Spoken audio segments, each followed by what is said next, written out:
ఈ season big boss voting రోజు రోజుకి జరుగుతున్న మార్పులు చూస్తుంటే బిగ్ బాస్ ఎంటర్టైన్మెంట్ కూడా పిచ్చెక్కిపోతుంది. నిన్న మొన్నటి వరకు విన్నింగ్ రేస్ కేవలం తనుజ, పవన్ కళ్యాణ్ మధ్యనే ఉండేది. కానీ ఈ రోజు ఒక్కసారిగా ఊహించని మార్పులు చోటు చేసుకున్నాయి. డీమ్యాన్ పవన్ అలియాస్ సాయి కుమార్ ఇప్పుడు రెండవ స్థానంలోకి ఎగబాగినట్టు విశ్వసనీయ వర్గాల నుంచి అందుతున్న సమాచారం. చాప కింద నీరులాగా చివరి కెప్టెన్సీ టాస్క్ నుంచి డీమ్యాన్ పవన్ ఓటింగ్ పెరుగుతూ వచ్చింది. ఎప్పుడైతే రీతు చౌదరి హౌస్ నుంచి ఎలిమినేట్ అయ్యిందో అప్పటి నుంచి డీమ్యాన్ పవన్లోని కామెడీ యాంగిల్ బయటపడింది.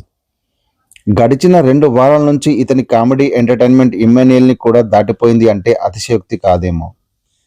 అంతేకాకుండా సోమవారం రోజున ఇతను తన ఫ్యామిలీ బ్యాక్గ్రౌండ్ స్టోరీ విని ఆడియన్స్ బాగా ఎమోషనల్ అయిపోయారు. ఇంత టాలెంట్ ఉన్న కుర్రాడు హౌస్లో గొడ్డు చాకరీ చేస్తాడు.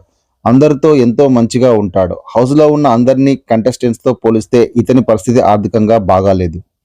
అయినప్పటికీ తన ఫ్యామిలీ బ్యాక్గ్రౌండ్ని సానుభూతి కోసం వాడుకోలేదు. ఇతనికి కదరా మనం ఓట్లు వేయాలి అంటూ ఫ్యామిలీ ఒక రేంజ్లో గుద్దేస్తున్నారట. ముఖ్యంగా నార్త్ ఇండియన్ కాలేజీల నుంచి ఓటింగ్ వేరే లెవెల్లో పడుతుందని సమాచారం. ఇతనికి తనుజకి మధ్య ఉన్న తేడా కేవలం 0.5% మాత్రమేనట. కానీ డీమెన్ పవన్ ఏవి వేరే లెవెల్లో వచ్చిందట. అది టెలికాస్ట్ చేసిన తర్వాత ఇతని రేంజ్ నెంబర్ 1కి ఎగబాకిన ఆశ్చర్యపోనవసరం లేదట.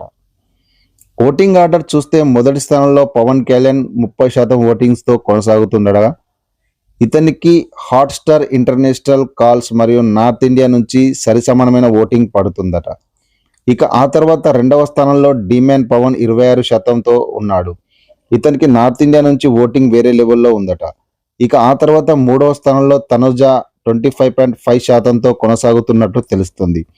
ఈమెకి ఇంటర్నేషనల్ ఓటింగ్ వేరే లెవెల్లో ఉందట. అన్ని యాంగిల్స్ నుంచి భారీ ఓటింగ్ పడుతున్న ఏకైక కంటెస్టెంట్స్ ప్రస్తుతానికి పవన్ కళ్యాణ్ మాత్రమే. ఇంకా 3 రోజుల సమయం ఉంది. డీమ్యాన్ పవన్ ఏ క్షణంలో అయినా పవన్ కళ్యాణ్కి దగ్గరగా రావచ్చు. అలా ఉంది ప్రస్తుత పరిస్థితి.